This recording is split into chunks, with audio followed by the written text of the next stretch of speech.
In this video presentation, we are going to be looking at Mrs. Clark, who is an 80-year-old woman. She was just admitted to a skilled nursing facility to work on rehabilitation following a total left hip replacement after she fell down the stairs in her house. She does live alone in her house because her husband passed away last year. Her only daughter is here visiting her during the rehab, but the daughter does live in Singapore and is going back to her job shortly. Arrangements have to be made for Mrs. Clark so her daughter can return home. In this first scene, we are going to have the occupational therapist entering the room, and she's going to notice Mrs. Clark and her daughter are having a fight about the next plan of action. Some things to notice is Mrs. Clark's facial expression, as she does appear sad and very depressed when her daughter is speaking about those next steps. Also, we want you to notice that the therapist is being very observant in this situation. She's not saying much yet. She's just listening to the conversation as she's entering, and she can notice what has to be done. And when she's doing this, she's also using these 6 steps of interpersonal reasoning. Because the OT sees that there's an argument occurring, she uses the 6 steps to anticipate, identify, and cope, determine what method and mode to use, draw on her interpersonal skills, and gather any feedback if necessary. Mom, I really think you need to be in a skilled nursing facility. I'm going back to Singapore and I really just don't feel comfortable with you being at home alone. Why? Because I'm going to be so far away, I just feel like you're going to get hurt again. I've been living on my own for 81 years. I think I'll be fine though. I don't know, I think I'd be way more comfortable with you here. I don't want to be in a home. It's lonely in there. In this next scene, the therapist introduces herself and asks Mrs. Clark to give some background on the situation. Mrs. Clark explains that she's 81 and recently had her total hip replacement after falling down the stairs, that she lives home alone because her husband recently passed away and her daughter came to help her while she was rehabbing, but now she has to go home. She wants to admit her to a skilled nursing facility, but this is not something Mrs. Clark wants. Please notice Mrs. Clark's body language in this scene as she appears anxious and nervous. She's fiddling with her hands as she's speaking. Additionally, the OT is going to use the empathizing mode here. She's going to recognize and acknowledge the client's feelings, and she's going to try and comfort her so she feels heard and supported. Additionally, we will see that the OT remains calm throughout this to counterbalance the tension and anxieties arising from Mrs. Clark. Hi guys, I'm Kelsey. I'm going to be your occupational therapist today. Nice to meet you. Nice to meet you too. Would you mind telling me a little bit about your situation and what's currently going on? I'll let my mom explain. Okay, well, my daughter's leaving me. She wants to go back to Singapore and she thinks that I'd be better off in a skilled nursing facility, but I just want to be home. You know, my husband passed away and I'm lonely as it is, and it's going to be so lonely. I'm going to have no family and I just want to be in the comfort of my home. I totally understand that, yeah. Like, your home can be a very comfortable place to live in, and we can totally work toward that. What about you? What are your views on the situation? Well, I'm moving back to Singapore where I live, and I'm just concerned that if she's on her own, she's going to get hurt again. I just want what's best for my mom. Yeah, that's definitely hard. I think we can definitely come up with a plan that will help you both and something that will make both of you happy so that we can remedy the situation. As you can see in the last scene, the therapist suggested that Mrs. Clark and her daughter come up with a compromise that works for both of them. In this next scene, you'll see that the daughter does not want to compromise, and we are going to see an expression of strong emotion from Mrs. Clark, who will have an emotional outburst when she's speaking about wanting to go home and not stay at the skilled nursing facility. In this scene, you will also see that the occupational therapist is very attentive. The OT is listening as the client and their daughter both share their sides of the conversations and their concerns. Does that sound like something you guys would like to do if we can come up with a compromise so that you're both happy? I mean, honestly, I really don't feel like I can compromise here. I think my mom needs 24-hour care. Why? Why do I need 24-hour care? You're only caring about what you want and what's best for you, and you're not hearing out what I want. I don't want to be in a nursing facility. This is so frustrating. In this next scene, we will see the OT trying to defuse the situation that just happened. Because the OT can see that Mrs. Clark is still functioning highly cognitively and that this is mostly just a physical issue, she decides to bring in a social worker to discuss some of the options other than a skilled nursing facility. Okay, why don't we just take a step back? I can see that this is getting really emotional for the both of you, as it should be. There's a lot of options in between with what you both want. So why don't I go get a social worker who can explain those options better for you, and then we can problem solve and walk through them and see if any of those might work for both of you.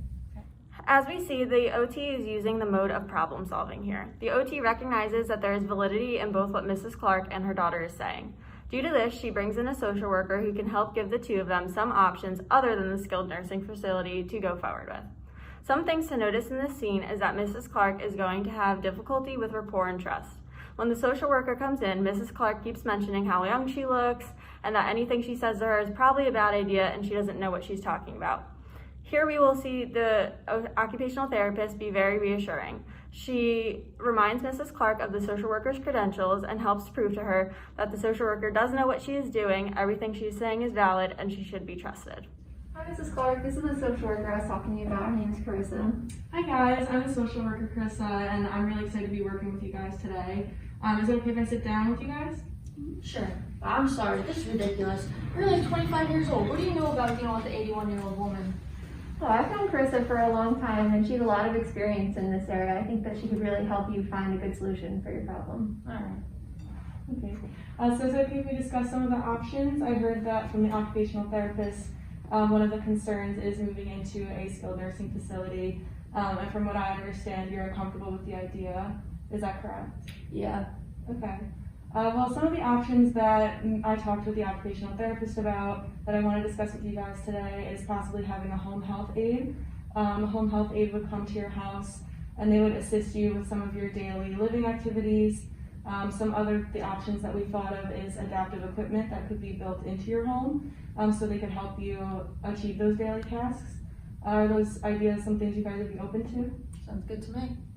I think so. In this next scene, we will see that Mrs. Clark and her daughter agree that Mrs. Clark can move back home if she has a health aide check on her daily, and there are specific adaptations made to her home. That way she's safe in it and able to function on her own. Something to notice here is the interpersonal event of the nonverbal cue. Mrs. Clark's body language and facial expression do change here. Her body is more open and relaxed, and the muscles in her face are visibly less tense. And generally, Mrs. Clark appears to have more of a positive affect.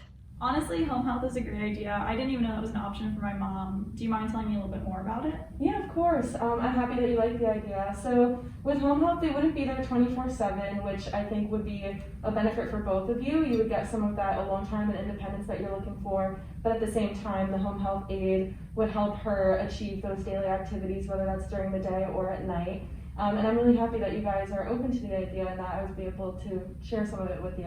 Isn't that great? I think it's a good option for us. Yeah. Okay, great. Great. I'm glad we were able to come up with a good compromise. Thank you so much, Carissa, for telling us about those. Now we're going to work some more on some of your daily activities with you guys. Okay, it was nice to meet you guys.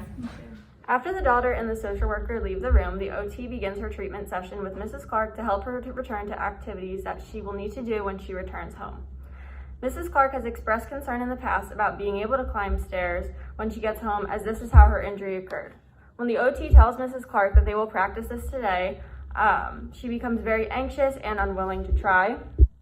You're going to notice that Mrs. Clark's facial effect is worried and concerned, and she starts to panic and play with her hands as the OT suggests that they start working on climbing the stairs. The OT is going to be using the encouraging mode. She's going to show faith in Mrs. Clark and begins to instill confidence in her so she's not as fearful with this transition, and and that she will be able to be confident when she does this at home post-surgery on her own. And then we are going to see an interpersonal event happen here of resistance and reluctance from Mrs. Clark. Mrs. Clark is very hesitant to begin and participate in her therapy session.